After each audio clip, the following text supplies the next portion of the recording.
Adult Children of Alcoholics, Craving Love, Afraid to Love, presented by Raquel Lerner. Almost every one of the presenters and myself and Claudia have all had a strong history with, and certainly a personal history with, and that is no exception for myself and Raquel Lerner. I first met Roxy, if you will, in 1979 when she was kind enough to ask me to come and speak and share in a program of which she and Barbara Nadich founded, the Children Are People program. Roxy's work, although she is known and has shared so much with adult children, I think the other thing about her is that her work on behalf of young children of alcoholics, her advocacy on behalf of young children, and having a program for young children has been truly exceptional. Her guidance, and certainly the people doing young programs have asked for her consultant expertise nationally. As I said, she's the co-founder and consultant then to Children Are People, and she's currently serving as the family program director at a non-new treatment center in Boca Raton in Florida. For the past 10 years, she is absolutely and positively has been one of the pioneers in this field without exception. The other thing about, I think, Roxy is that one of the greatest gifts she has given to adult children of alcoholics is her book on affirmations for adult children. You know, some of the things that we do, we so often complicate recovery. And reading an affirmation about ourselves and believing in ourselves one day at a time seems to be a great gift. And finally, the thing about Roxy is that her insight and humor has never failed to amaze me, but at the same time, the empathy and the warmth that she gives. I've sat and listened to her many times, and it doesn't matter if there's 15 people, I have always felt that she is speaking directly at me. And with that, I would like to welcome Raquel Lerner.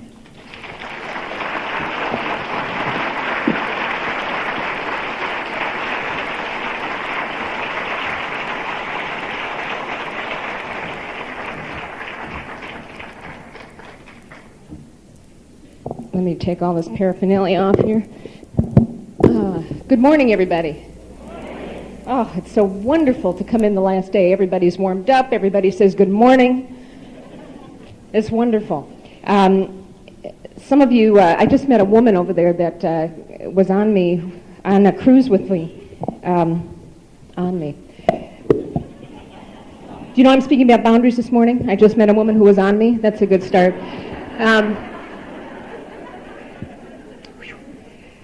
I just came back from a cruise. We were at sea with 100 adult children of alcoholics. Well, isn't that brave?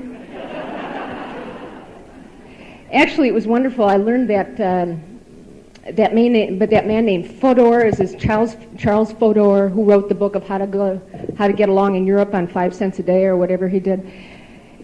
You know, we all have our issues, and on the boat we dealt with our issues. But as soon as we got in a strange land, man, we whipped around. I decided that that guy named Fodor must have been a child of an alcoholic. Those of us raised with catastrophic trauma do real well when we feel like outsiders. When we feel like strangers, we whip around. We went to Jamaica and places that we didn't know about, but I found little groups gathering around children of alcoholics, showing them places they've never known before. It was real interesting. I also decided that's probably why the Children of Alcoholics movement started in California, I think. Those of us who are real familiar with shaky ground, you know? We do real well when our foundation isn't stable. It's absolutely incredible. You know, those of us who are children of alcoholics come with many, many survival skills that make us excellent professionals, not in spite of our families, because of our families, when we bother to slow down and work out our issues. And it's interesting, too, that Bob mentioned all the T-shirts out there. See, in Minnesota, which is the capital of codependency, by the way, seriously, if you're walking down the street and you promise to, you know, if you offer to get somebody a cup of coffee or do something for them, you are in danger of being labeled a codependent. And I decided to develop T-shirts when I go home. The front is going to say, "Hi, how am I?" And the back is going to say, "How am I doing so far?" I might sign my name on it, I might not. I'm going to be talking about boundaries and intimacy this morning. And the reason I'm going to be talking about boundaries and intimacy is that I have a caseload of clients that I see back in Minnesota, and within the last 2 years, there have been people coming to me, for example, about a 41-year-old woman, raised with an invasive mother and an alcoholic father, craving a relationship but wouldn't date a man more than twice. And one day she walked in my office and said, "Roxy, I'm about to go out with this man for the 4th time." And she was scared to death, scared to death. And as I talked to her, I said, what is that fear all about? And she said to me, if I get involved with him, I'm going to have to tell him everything. That's about boundaries. That's about boundaries. Another fellow that I worked with was afraid to go to adult children of alcoholics groups because he said to me, if I go to these groups, I'm going to have to hug someone, and I don't want to. I don't want to. What's more interesting to me is people who get what they want and then become afraid of it. A woman that I worked with entered into a relationship with another woman and was in this relationship for about 3 months. And she came in my office one day very distraught, very upset. And I asked her what the matter was. She said, "This relationship is everything I wanted." I said, "That's wonderful. Why are you so upset?" And she thought about it. And she told me that, I cannot tolerate getting what I want. As long as it's in my fantasy life, it's okay. It's fine. It's wonderful. As soon as it becomes real, that's when I get scared. I don't know if I can handle it because I lose control. The if-only syndrome. As long as it's in my fantasy life, I can control it. When my relationship becomes real, that's when I can't handle it. These are all children raised with catastrophic alcoholism.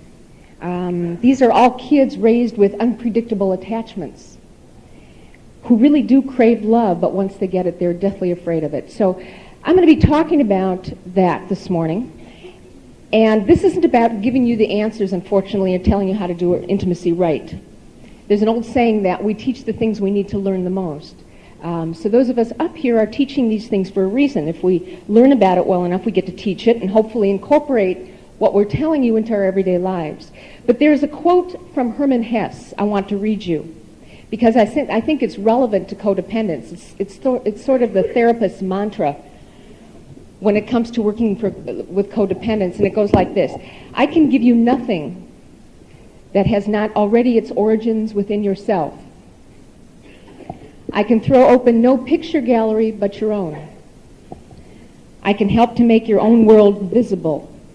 That is all. I can help to make your own world visible. That is all. See, I believe that codependents have all they need inside to be whole, healthy, sane human beings. It's just that a lot of what we had got atrophied. We have emotional muscles that need strengthening. We have the semblance of an identity, but it was weakened as a result of growing up with alcoholism. And kids raised, see, and you don't have to be a child of an alcoholic to be codependent, I don't think. I think that any critical parent or any catastrophic family will do. And that if you were truly, there are those of us sitting in this audience who would just die to be children of alcoholics so we could lay claim to some of these things that the speakers are telling us. True? But kids raised with alcoholism had to practice and perfect patterns of rigid behavior that left us real out of touch with ourselves, particularly our bodies. And let me tell you what I mean by that. Sometimes codependency is called an out-of-body experience. An out-of-body experience. So if any of you have ever talked about astral projection, or are going to try astral projection, if you're codependent, try coming into your body first before you leave it. Just a little hint. Okay? Now, usually parents adapt to the children's timing. But in alcoholic homes, children have to adapt to the caregiver's timing. And physically, what did some of us have to do to carry out some of this out, adapting to our caregiver's timing? Well, we had to form our musculature and patterns to literally survive in some of the homes we grew up in. For example, some of us had to pull our rib cage in so far in order not to make contact with people. If you were forced to hug an abusive father that you didn't want to hug, you learned to pull in your rib cage. So some of us hug like we're concave beings. Okay? Some of us learned to stop breathing for periods of time so we wouldn't feel very much. Some of us even learn to speed ourselves up to get taken care of or slow ourselves down, interfering with our peristaltic and intestinal movement. How many of us as kids had to lay in bed at night with a screaming alcoholic mother or father afraid to get up and go to the bathroom? How many of us couldn't leave the room because we were so hypervigilant and had to sit and watch one of our parents? And then, after all this, we're supposed to be able to set our boundaries, be intimate, and listen to what our bodies have to tell us. It's pretty amazing. Now, what I've learned too is that children raised in this kind of environment pay close attention or learn to pay close attention to nonverbal cues of other people. Not necessarily our own nonverbal cues, but nonverbal cues of other people. Because in an alcoholic home, as I'll show you in a minute, what's said and what's done is usually upside down. And we pay attention a lot to what is done versus what is said. The reason is, if you were raised by a physically abusive mother and you walk in at the end of the day and you say, "Hi, Mom, what's wrong?" She says nothing, but you see that muscle in her cheek going in and out. You know something's coming down. You walk in at the end of the day and you see Dad passed out on the floor. What's the matter with Dad? "Oh, nothing, honey. He's just napping." You learn to pay close attention to nonverbal cues, which is a skill to have, but we need to pay attention to our own nonverbal cues. Because, as my friend Diane Halpern says, who's presenting a lecture here with Mary Berhaney, what is not said and how it is not said is a very significant mode of communication. What is not said and how it is not said really defines what a relationship is.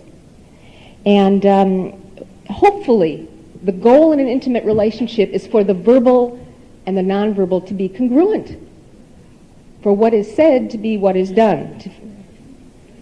Now, codependency means, I'm not going to define the whole word, but the most striking feature of codependency to me is that out-of-body experience, that external locus of control, that focusing on people and things to the point of self-neglect. And this makes intimacy the most challenging thing that we have to encounter. Because the job for us in intimate relationships is to educate people about who we are. Now, how does a codependent educate one about who we are? The question for codependence is, who am I? Who's in here? How do we go about educating people about who we are? It's really impossible, or very, very difficult. You see, there can be no intimacy without identity, and I know that I'm not telling you anything new. But the problem for some of us, and why relationships are so painful for some of us, is because we cannot connect to someone who is not connected to themselves. It can't be done. You can't do it, but we try. You can't connect it to someone whose feet are firmly planted in the air. How many of us try to connect with people who literally aren't home? They're not aware of their feelings, their beliefs, their behavior. And interestingly enough, where a person first learns about their own codependency is through a painful relationship many times. Because it's through a painful relationship that we first mirror our own self-hate. It's through a relationship that we learn to see into ourselves and out into the world. And the problem is this, that many people coming for couples counseling come and want to improve the relationship. And I can help them, as many of you therapists can, improve the relationship. We can teach some wonderful communication skills and negotiating skills. And the problem is that oftentimes the relationship will get better, but individuals will fall right through the cracks. Oftentimes how many of you know couples who've been married for years and years and years, and the relationship might have a semblance of health about it, but individuals are just crazy.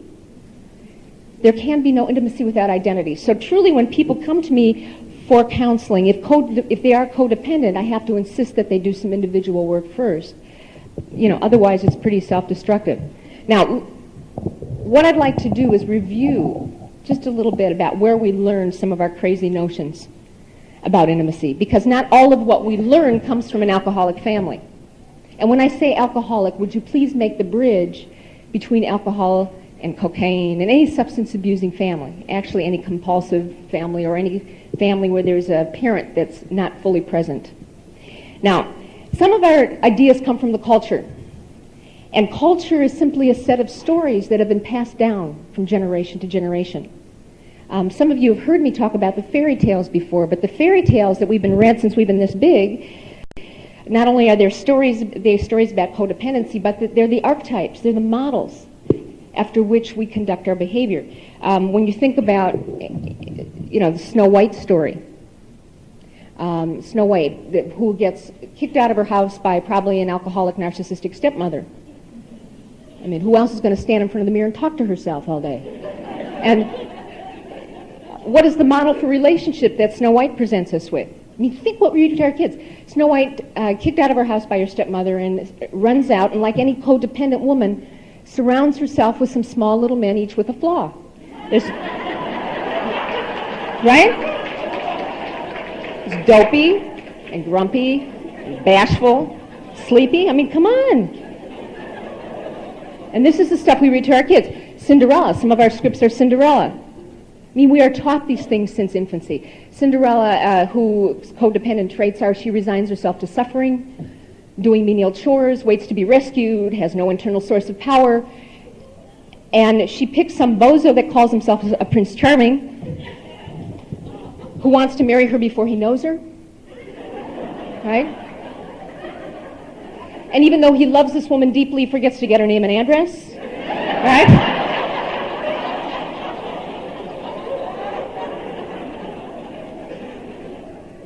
And if that isn't bad enough, he develops some kind of shoe fetish, runs around the town looking for her foot. And if you read Beauty and the Beast, there's no wonder why some of us develop this if only syndrome, that all a beastly man needs is the love of a good woman, and then someday. And if you don't think that's true, talk to this woman that I worked with once. 48-year-old Betty, who became involved with a gambler, and then an alcoholic, and then a felon, etc., etc. So these stories present archetypes to us about how to model our behavior.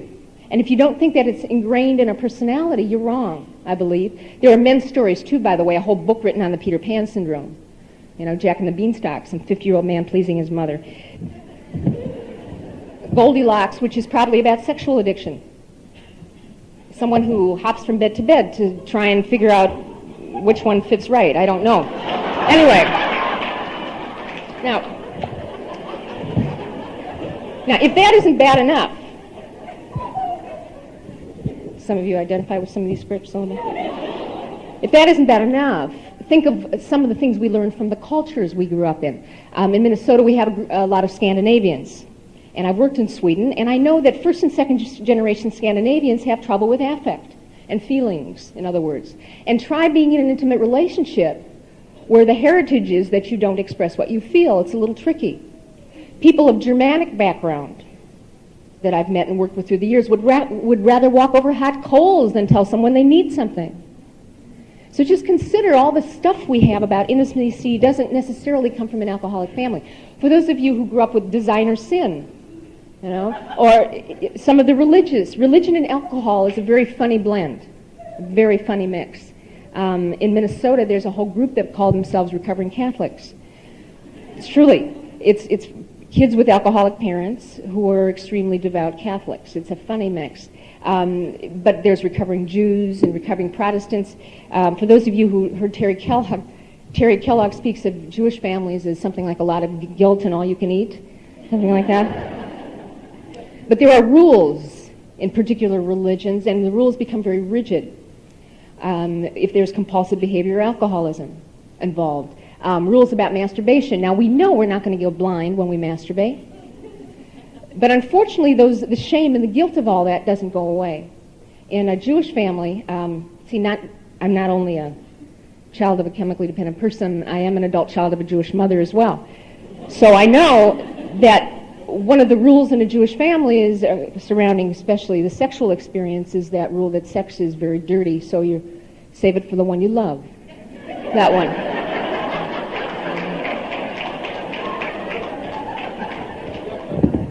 But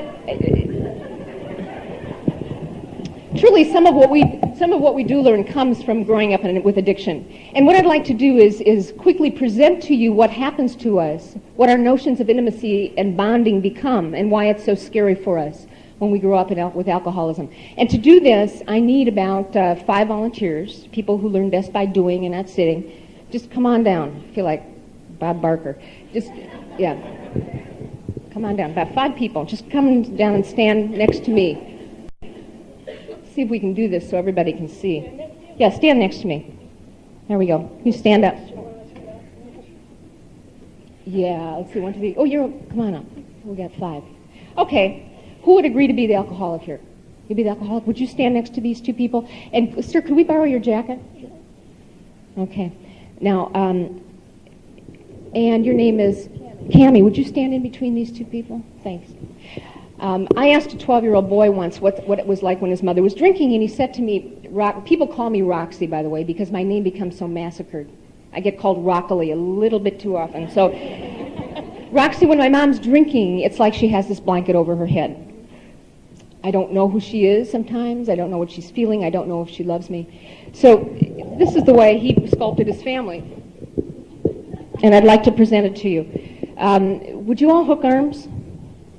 Yeah, this will be the enmeshed alcoholic family. Would you represent the chemical for me? Okay. All right, everyone, this will be the religious alcoholic family. So would you all put a big smile on your face? All that means in a religious alcoholic family, there's just a huge chasm between what's really going on in here and what we can present to the outside world. And would you all stare at the alcoholic with a big smile on your face and lean towards the alcoholic? Get right in there. Yeah. Now, does this look like a family where you learn healthy relationships? No, this is not a child-centered family. This is an alcoholic-centered family. This is where we learn external locus of control. This is why, no wonder, this is why I believe that codependency is a learned pattern. This is what we learn. Mom is addicted, you okay under there? Oh, I'm fine. All right. Mom is addicted to the alcohol. Dad is addicted to the alcoholic's behavior. The kids are both addicted to mom's alcoholic mood swings, and the kids are also addicted to dad's reaction to mom's alcoholic behavior. So forget about focusing on your own needs. We're all focused on this person. Now look at the boundary blurring. The boundary blurring that goes on is devastating, meaning this is the enmeshed family that looks so close and tight, but nobody's talking about anything in here. Nothing. We don't know where we end and others begin. And the problem with boundary blurring is this. Alcohol, would you push us to the right, will you? Real hard. You know, when dad's happy, mom's happy, everybody's happy. You know, and when mom's sad, everybody's sad. You know, when mom's got a headache, we take the aspirins. This is why we get used to living on shaky ground. And then we wonder why it is we don't know what we feel. Well, of course we don't know what we feel because we're so focused in on this person. Now, as children, we don't know that's the blood alcohol level doing this. We think it's us. We think we become grandiose in situations over which we have no power. We think that there's something we're doing to cause this. We also know that what's said and what's done in this family is completely out of sync. Mom says she's going to stop drinking and she doesn't. Dad says, you take one more drink, I'll leave, and he won't. Mom says, I'm going to be home on time this time, and she isn't. Dad says, I won't wait for you, and he does. And then we wonder why it is that our feelings, beliefs, and behavior is not congruent.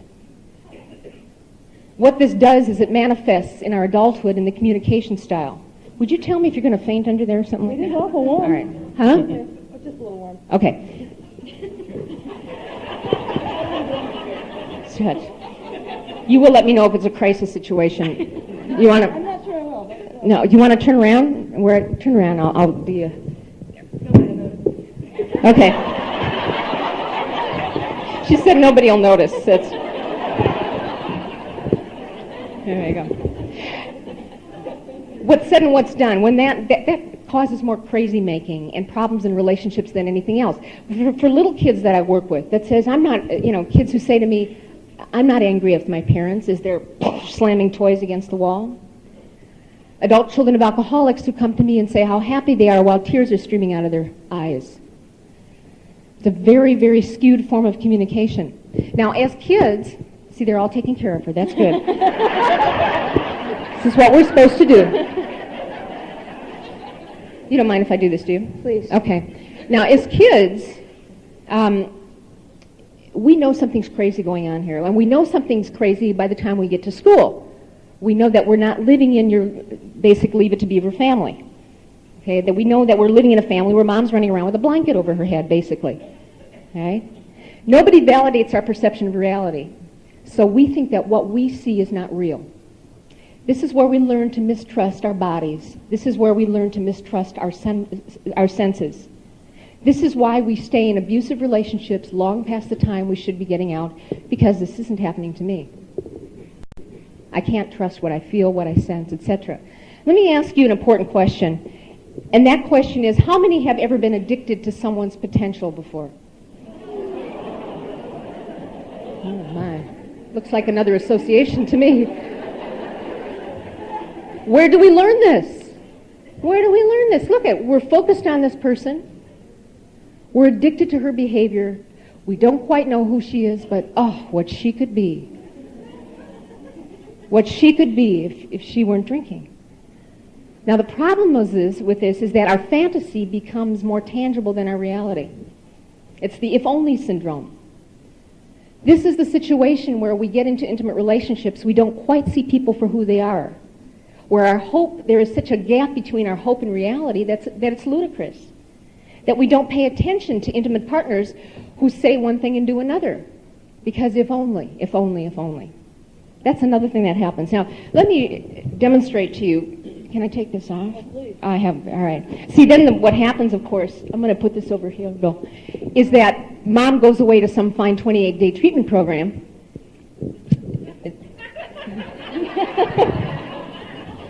The kids aren't told where they're going, and she comes home 1 month later, a new person. Let me show you what happens. As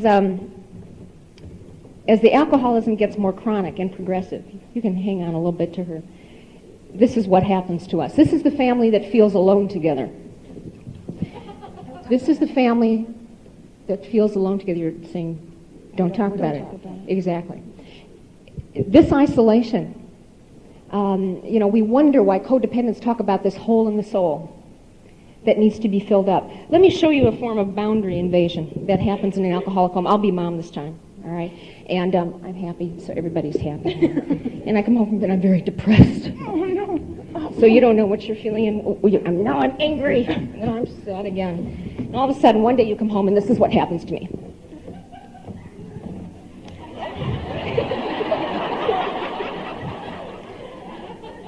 Anybody ever hear of role reversal?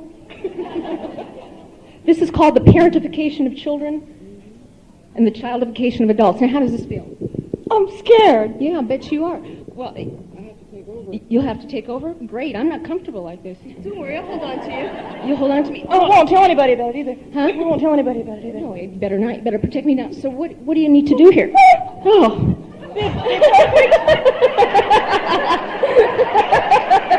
Somewhere where no one sees you. Okay. These kids develop something called attachment hunger. Attachment hunger. See, the issue here is not that parents abandon them totally. The issue here is that they get unpredictable bonding. That as a mom, I am here for these kids every third Thursday when the moon is full. And we know two things. Excuse me, how are you doing here? I'm doing fine. Okay. Oh, I can handle anything. Great. Let's move over, Sabine. See, it is not true that children do not bond to caregivers that abuse them. There are all kinds of studies that say just the opposite. In fact, because these kids are intimately abused, they will carry on a lifelong search for a secure base. Intermittent reinforcement is the most powerful reinforcement there is. Mm-hmm. Okay, well, so let me borrow you. Can I? Yeah, come on over here.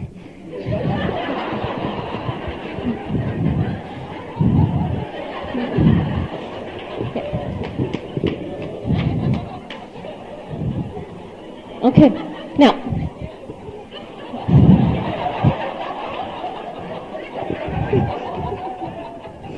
There is a saying that alcoholics don't enter into relationships, they take hostages.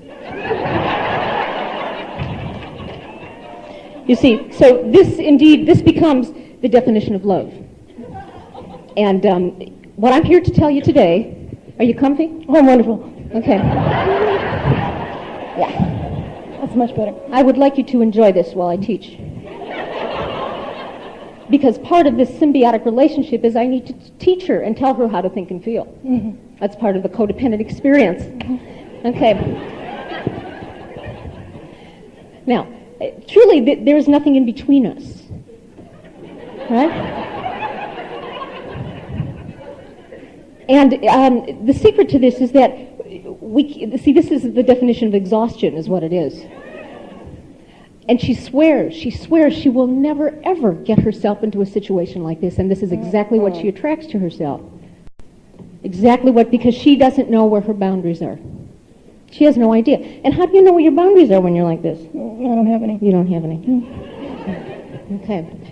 Now, you want to go do something else with your life over there.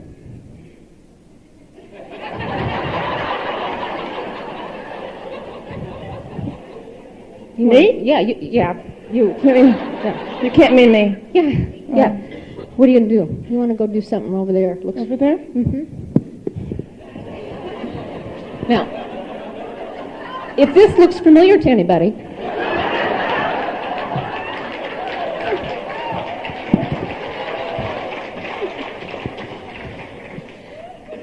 consider that your theme song might be all or nothing at all. What kind of fuel does it take to get out of this? We're talking about a codependent tolerance break. We're talking about rage here. A simple disagreement won't do it. We're talking about, a lot of fuel to get us out of the symbiotic bond.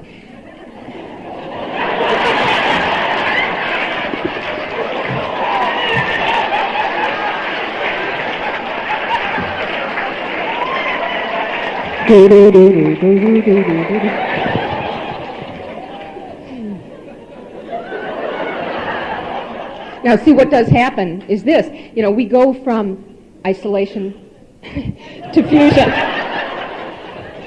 From isolation to fusion. Now, the ping pong game starts. We'll separate for a little bit, or at least I will, for a few minutes. And it gets kind of lonely out here. And so I don't know any other pattern of bonding. So, what I might do is fuse with my kids, or this might look pretty good again. There you go. How is it that we can be so close and tight and not have a relationship? We are so out of touch with our bodies that, I know you are comfortable. Can I share something please do. about you? Okay. Cammie was telling me that she is comfortable this way. But I want to share this with the audience. This isn't to shame you at all. As she was saying that, I noticed that she stopped breathing. She wasn't breathing. She was holding her body extremely rigidly, and yet she was telling me how comfortable this was. Now, you're up here in front of 1,000 people, and I know that what you're saying might not be realistic, but consider the fact that this is where some of us say we like it the most, and we pay no attention to what our bodies are telling us. We have to tune in again.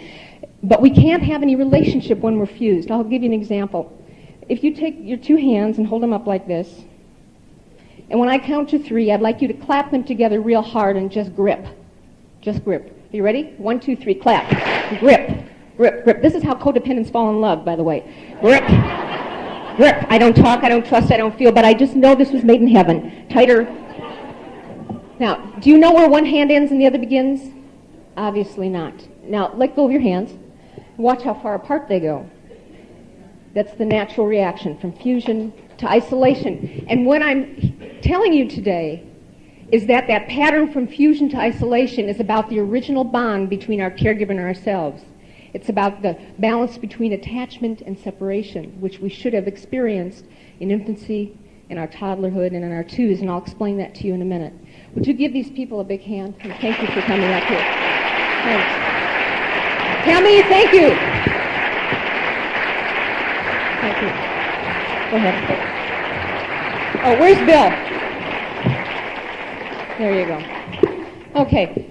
So let's...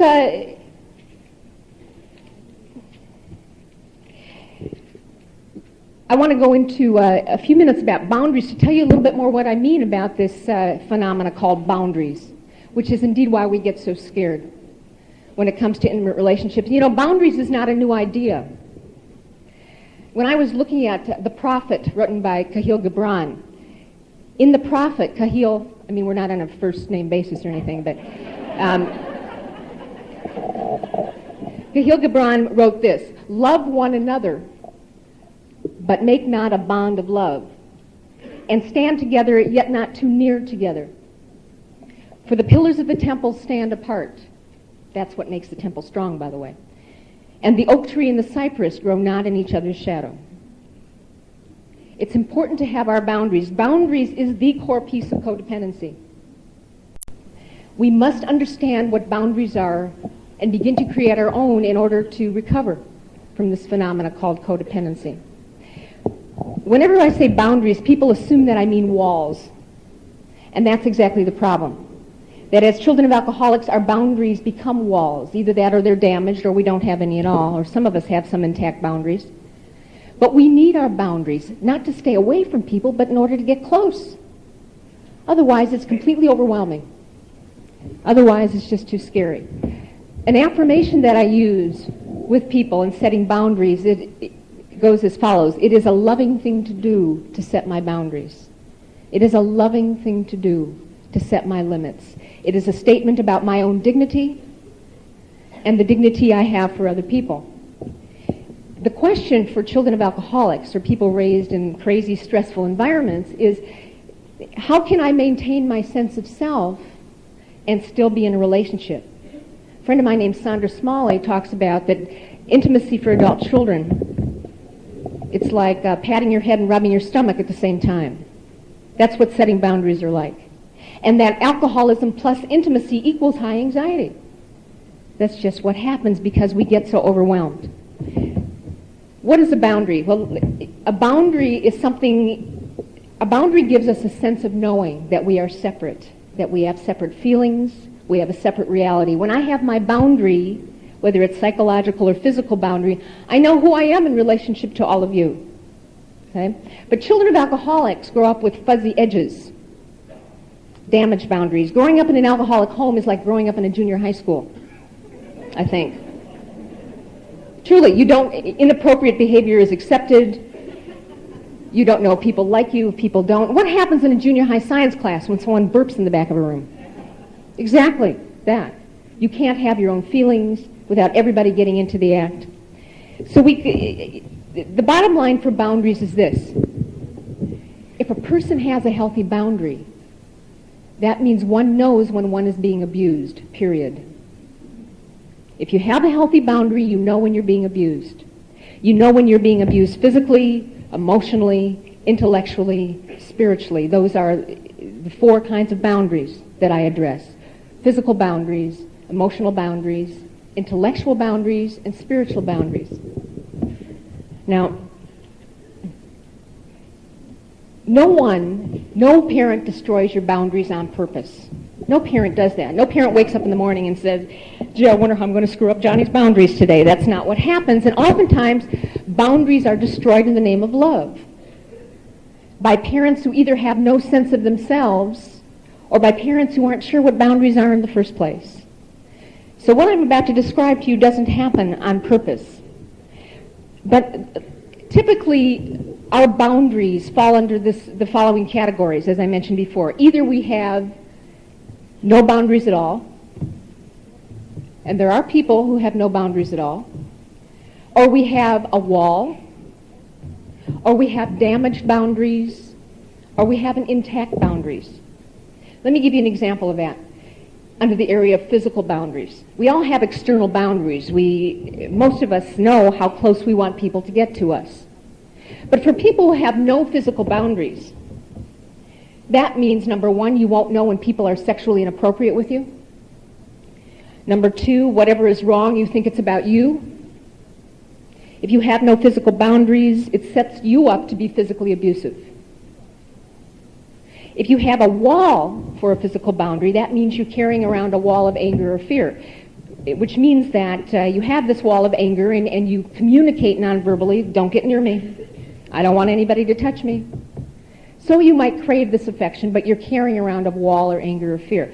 A damaged boundary means that it's usually people selective, meaning that if you have a damaged physical boundary, that could mean that you're physically appropriate with people, but you go home and you abuse your wife or your husband or your partner. And an intact, if you have a healthy physical boundary, you can determine with whom, when, how you want to be touched. If you have an intact boundary, you can determine with whom, when, where, and how you want to be touched, and you also give that right to other people. So those are the classifications. Now, it's pretty simple to set physical boundaries with people. And to give you an example of that, let's see, can I get, Bill, can you do you want to come up on stage unless I have another volunteer?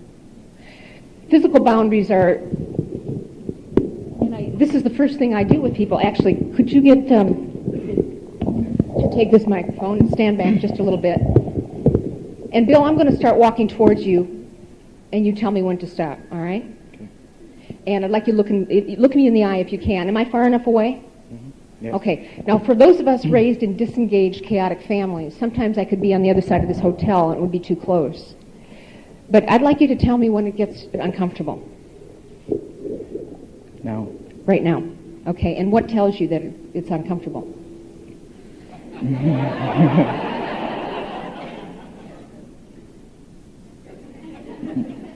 Now, I notice you're moving backwards. Fear? Fear. Where do you feel it?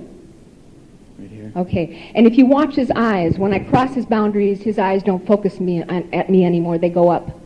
All right? So if you would turn to the audience now, I'm going to walk to you from the side.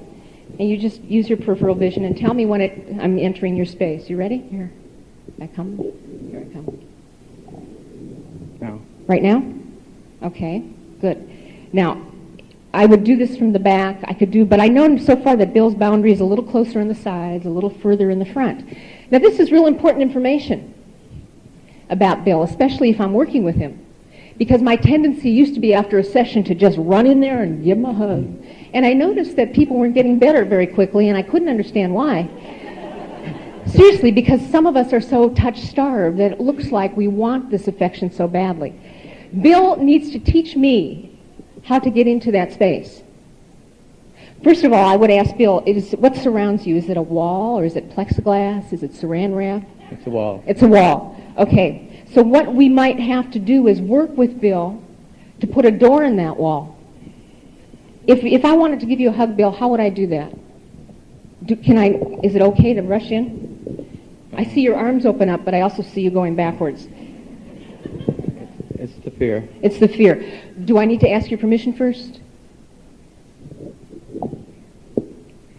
No, it just charging seems very threatening. Charging. So maybe going a little slowly? I think so. Looking you in the eye, or can I... See, he needs to teach me this, how to enter this particular space of his. Also, with Bill, I'll tell you, external boundaries change, and they're supposed to change. It changes. If this was a man doing this with Bill, it would be very different. It also changes from culture to culture. It also changes with feelings. I'll give you an example. I'm going to get angry with you, Bill, and you tell me when to stop. Okay? Stop. All right.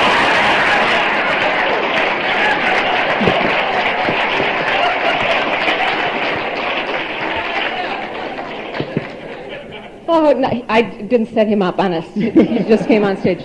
You busy next week, Bill? If I was helpless, if I was depressed, the boundaries are supposed to be fluid, and they're supposed to change from person to person, okay? Now, I'm going to ask you to come up in a couple more minutes. Would you be willing to do that? Yes. Okay. Please give him a hand for doing that. That's really brave. Thanks.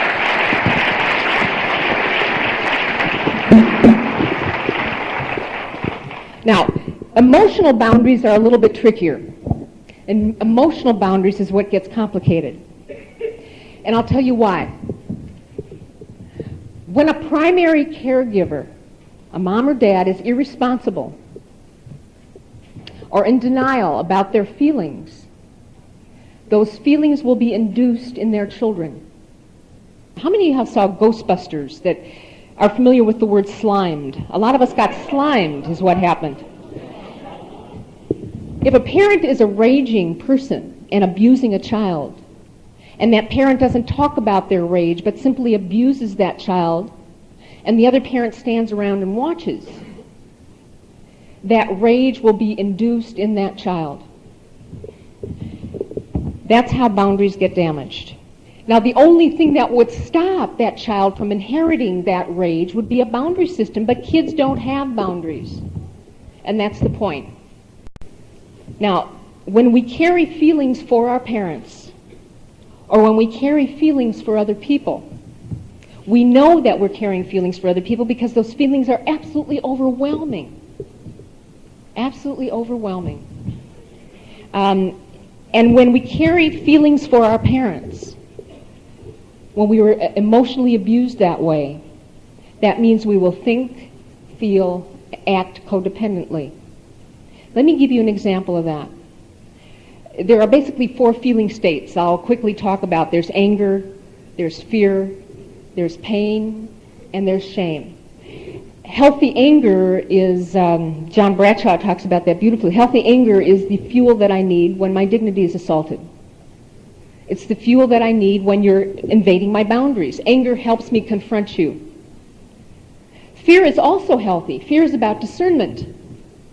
Fear helps me to protect myself. Pain is something we try and run away from, but there's an old saying that goes, the source of our pain is the source of our power. I believe that's so. When something is painful, we know that there's something to transcend here. Pain helps us move us through our roadblocks. If something gets painful enough, we'll do something about it, hopefully. And then there's shame. And shame, healthy shame, is like a mild form of embarrassment. I always say healthy shame keeps us from running to the grocery store nude. It lets us know we're human.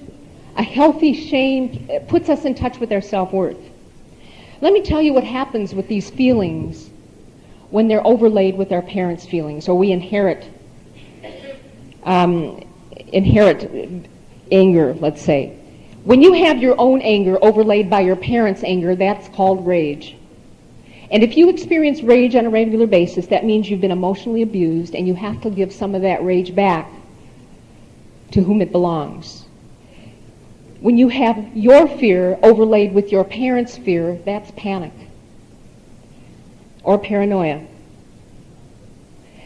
When you have your own pain plus it's true that the sins of the fathers and mothers go to the 3rd and 4th generation, that our parents had to set up a whole system in order to deal with their own feelings.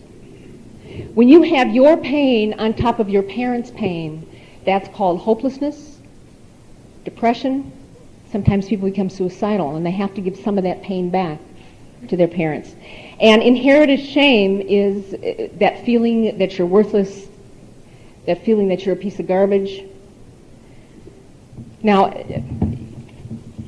recovery means that you get to discern what feelings are yours and what are other people's. But when you've been emotionally abused, and how does emotional abuse take place? For instance, when parents share intimacies with children. How many of you ever been told a secret that you didn't want to hear? Well, imagine how kids feel. Some of you remember. That's emotional abuse. And parents who emotionally abuse their children bind their children to them for life until the children can't separate with that bind. I don't know how many of you have been in a group therapy setting, but I have, and I remember I was in a group facilitator setting one night, running an ACA group, and my co-facilitator had just taken her law boards. She was going into law school, and she was filled with anxiety that night, and there was a man, a child of an alcoholic, who came in and sat in the group that picked up her anxiety, right? Got filled with panic that this facilitator didn't like him. In other words, he couldn't discern which feelings were hers and which feelings were his. Well, no wonder then why relationships are so scary. What I'd like to conclude with here, think about the bond between yourselves and your caregivers, and you will discover your pattern of bonding. Some of us were either raised by boundary invaders. Some of us were raised by boundary evaders. Okay? Bill, want to come up here once more? Okay. Come on over here with me. If you were raised by a boundary invader, that means that as a child, you have no choice but to comply. Why don't you, I'm sorry, I meant to have you stand over here. You have no choice but to comply. Bill's my child and I'm his mom. And I could be a co-alcoholic, codependent, it doesn't matter. But Bill needs to connect with me. Now, it's up to me as a parent to teach Bill about boundaries, but I don't know what boundaries are. And I so desperately want bonding. You know, I so desperately need somebody to talk to. So it's this invasion.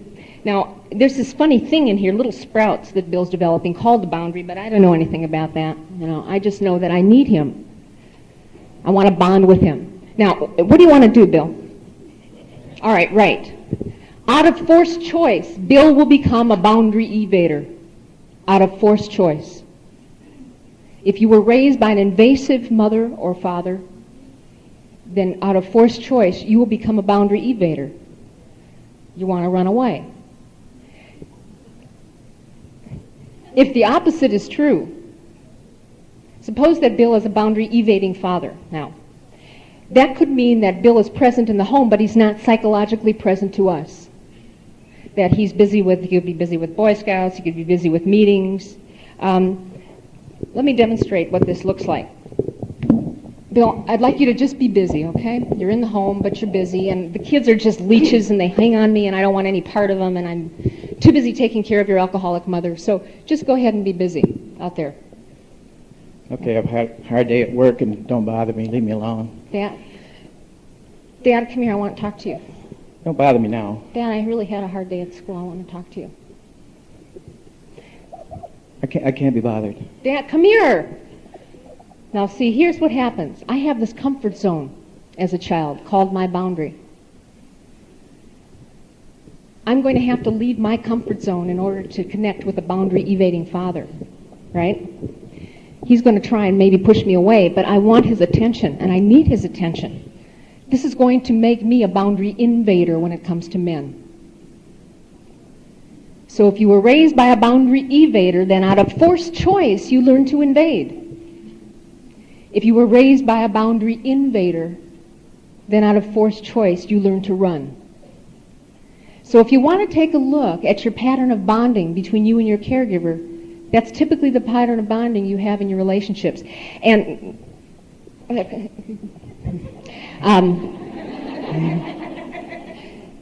typically what happens is that a boundary invader will be attracted to a boundary evader. Of course, that's where the drama comes in. Right? I want closeness and he wants distance. All right? I want to connect and he just wants to run. If two boundary invaders connect, it's fusion time. And if two boundary evaders connect, it's isolation. But typically, come on over here, typically an invader gets connected to an evader. That's what happens. Now what do we do about this? What do we do? So we're holding hands, it's so nice. As a boundary invader, the affirmation I have to develop for myself is that I am not willing to leave my comfort zone anymore. That I am not willing to lose my sense of self to connect with you. That's an affirmation for boundary invaders, those of us who have attachment hunger, that didn't get appropriate bonding. See, the problem for codependence is this, this is it. That when our desire for attachment is so strong that it overrides our ability to act in our own best interest. The problem for codependence, or those of us raised with inappropriate bonding, is that when our desire and hunger for attachment is so strong that it overrides our ability to act in our own best interest. It overrides our judgment. When I connect with him, I'm not acting out of conscious choice. I'm acting out of unmet needs. So what I have to say to myself is that I want to connect with you, but I am not willing to sacrifice my sense of self anymore. And if he doesn't connect with me, it's sad. It is sad. But I cannot make him get close. It's like I can go as far as I can, and it's like feeding little animals in the park. I can hold out my hand to Bill and say, Bill, this is what I have to offer you. This is it. This is what I have to offer you. If you don't take it, it's very, very sad for me. And it is, and I'll have to go through that grieving process. But I'm not willing to do this anymore because I'm gone. I'm gone. And I might have to hold out my hand and watch him go. I just might have to do that. Now, boundaries are invaded by various topics, by the way. They're not just invaded by space. They're invaded by topics like, oh, Bill, you shouldn't wear this jacket. You know you don't feel good when you wear that. Or if I visit Bill's apartment, I go, did you know there's a little tool in the vacuum that gets that crud out in the corner? Or, Bill, how much money are you making now? I know that you told me. Can't we go someplace nice? I know you told me that you're making more money. Could you just stand up a little straighter, Bill? Yeah. Okay. Blech. Slimy. It is slimy. How do you deal with a boundary invader? How would you deal with me? Back off. Yeah. And then he backs off, and then the chase begins, doesn't it?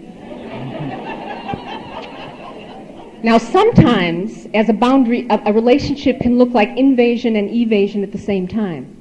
I'll show you what this looks like. See, I want to get real close to you, and, I want to just make you look good because my job in intimacy is to help him do it right, But then he's not giving me anything, so I'm going to give up. Forget it.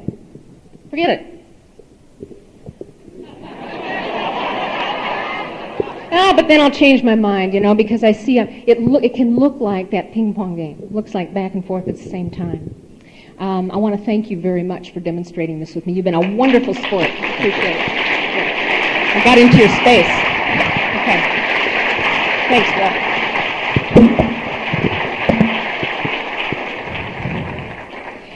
I want to remind you that parents can be invasive with one child and evasive with another. So if you have brothers and sisters, it's not always the same. And let me end by saying that even though boundary invaders, those of us who want attachment, are greedy for affection, what we do is we become willing to sell our bodies, souls, and identity for a relationship, as I said before. We view intimacy as salvation. Boundary evaders view intimacy as terror. I can do life alone, kinds of things. If I surrender, I'll lose myself. What boundary evaders do is that we learn a pattern of withholding. We might want and crave a relationship, but again, it's much more comfortable in our fantasy, and when it starts to become real for us who are boundary invaders, we run. It's too scary, because I can't control it anymore. We withhold our love, we withhold our attention, we withhold our affection, especially from those we deeply care for. What boundary evaders need to do is claim the power of their boundary. It's a powerful thing, and I'll tell you, when you set your boundaries, people are going to get ticked off when you start setting your limits, but it feels wonderful. I've had to do that. I've had to do that with people in my family, is set my boundaries. And I know that these people won't change, meaning that I can't teach them any differently, but the relationship between us will change when I claim the power of my own boundary. I'm going to end here by just saying that intimacy is a 2-year-old, something we should have practiced in our 2s, boundary setting, between 18 months and 3 years old. When kids learn to say, no, I won't, you can't make me, and get away. When kids both want to cuddle on mom's lap and push away at the same time. By the way, the Just Say No campaign is a joke for children of alcoholics. I don't mean to put down Nancy Reagan. No, that's not true. But we are the kids who never learned to say no in the first place. That's a problem. Instead of what we do, instead of saying no and having tantrums, is we whine. We whine. And what my friend Mary Lee Zawatsky's taught me is that whining is simply anger coming through a very small opening. So that when people are whining, I know that they have boundary work to do. I know they have to get angry and have their tantrums. But intimacy is clearly the balance between attachment and separation. It's the ebb and flow between attachment and separation, something we should have learned long ago. And we can't go back and recapture our 2s. We recycle our 2s all the time, but we can't relive our 2-year-old experience to get a kinesthetic feel of what that balance is. So I want to end with a song here to give you all a kinesthetic feel of what that magical dance called intimacy is, that balancing act, I call it, between attachment and separation. And I'd like to, do you all know the song Some Enchanted Evening? Okay, would you hold your hands in the air? Could I have somebody hold the microphone for me?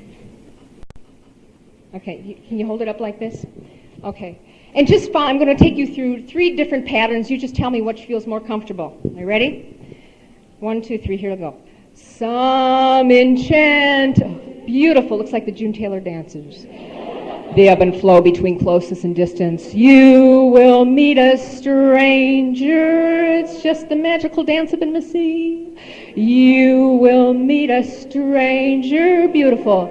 Across a... Oh, now here's intimacy in the alcoholic home. And somehow you know, try and get apart, but you can't do it. You'll know even then it's so slimy, but you can't move. That somehow, come on, find him again and again and again for the rest of your life. Here's another one. Some enchanted evening, you try and get a little close, but it's impossible. You will meet a stranger, just so hard to get a little contact. You will meet a stranger, everybody across a crowd. All right, let's try ebb and flow again. La, la. Isn't that much nicer? La, la, la, la. I'm going to end right here. God bless you all. Thank you very much. Thank you. Thank you.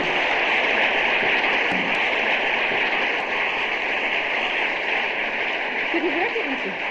Thanks. Oh, that feels wonderful.